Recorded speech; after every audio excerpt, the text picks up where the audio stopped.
வணக்கம் மக்களே, இந்த வீடியோவில் என்ன பார்க்க போகிறோன்னா இபிஎஸ் ஓய்வூதியம் ரூ 3000 உயர்வு 2026 அமல், நீங்கள் தகுதியானவரா அப்படிங்கிறதுக்கான பார்ட் 4 வீடியோ தான் இது. பார்ட் 1, பார்ட் 2, பார்ட் 3 பார்க்காதீங்க, பார்த்துட்டு வந்துருங்க. நம்ம சேனலுக்கு யாராவது புதுசாக வந்திருந்தீங்கன்னா மறக்காமல் நம்ம சேனலை சப்ஸ்கிரைப் பண்ணி பெல் ஐக்கானை கிளிக் பண்ணிக்கோங்க. இந்த வீடியோவுக்கு ஒரே ஒரு லைக்கை மட்டும் கொடுத்துருங்க. வாங்க வீடியோக்குள்ளே போகலாம். இது பார்த்திங்கன்னா பார்ட் 4 வீடியோ. இந்த வீடியோவில் என்ன பார்க்க போகிறோன்னா இந்த உயர்வின் முக்கியத்துவம் மற்றும் தாக்கம் என்ன அப்படிங்கிறது தான் இந்த பார்ட் 4 வீடியோவில் பார்க்க போகிறோம். அதில் முதலாவதாக என்ன சொல்லியிருக்காங்க அப்படின்னு பார்த்தீங்கன்னா, தற்போதைய 1000 பென்ஷன் வாழ்க்கை செலவுகளுக்கே போதாததாக இருக்கிறது அப்படிங்கிற மாதிரி சொல்லியிருக்காங்க. ஏன்னா பல பேர் இதை சொல்லிட்டு வராங்க, 1000 ரூபா இப்போதைக்கு பத்தலை அப்படிங்கிற மாதிரி தான் சொல்லிட்டு இருக்காங்க.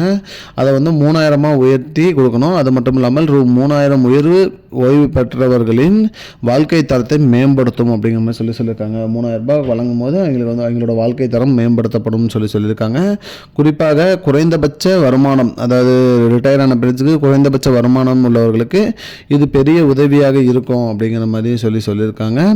அரசு பார்த்திங்கன்னா சமூக பாதுகாப்பை வலுப்படுத்தவும் ஒரு முக்கிய முயற்சியாக இருக்கும் அப்படிங்கிற மாதிரி சொல்லியிருக்காங்க. இந்த பென்ஷன் உயர்வு 3000 வழங்கும் போது இது கொஞ்சம் பாதுகாப்பாகவும், அது மட்டும் இல்லாமல் அரசு வலுப்படுத்தும் அப்படிங்கிற மாதிரி சொல்லியிருக்காங்க. இன்ஃப்ளேஷன், அதாவது விலை உயர்வு காரணமாக பென்ஷன் உயர்வு அவசியமாகி உள்ளது அப்படிங்கிற மாதிரி சொல்லியிருக்காங்க. மேலும் இது நடைமுறைக்கு வந்தால் ரிட்டையர்மெண்ட் ஃபைனான்சியல் செக்யூரிட்டி அதிகரிக்கும் அப்படிங்கிற மாதிரி சொல்லியிருக்காங்க.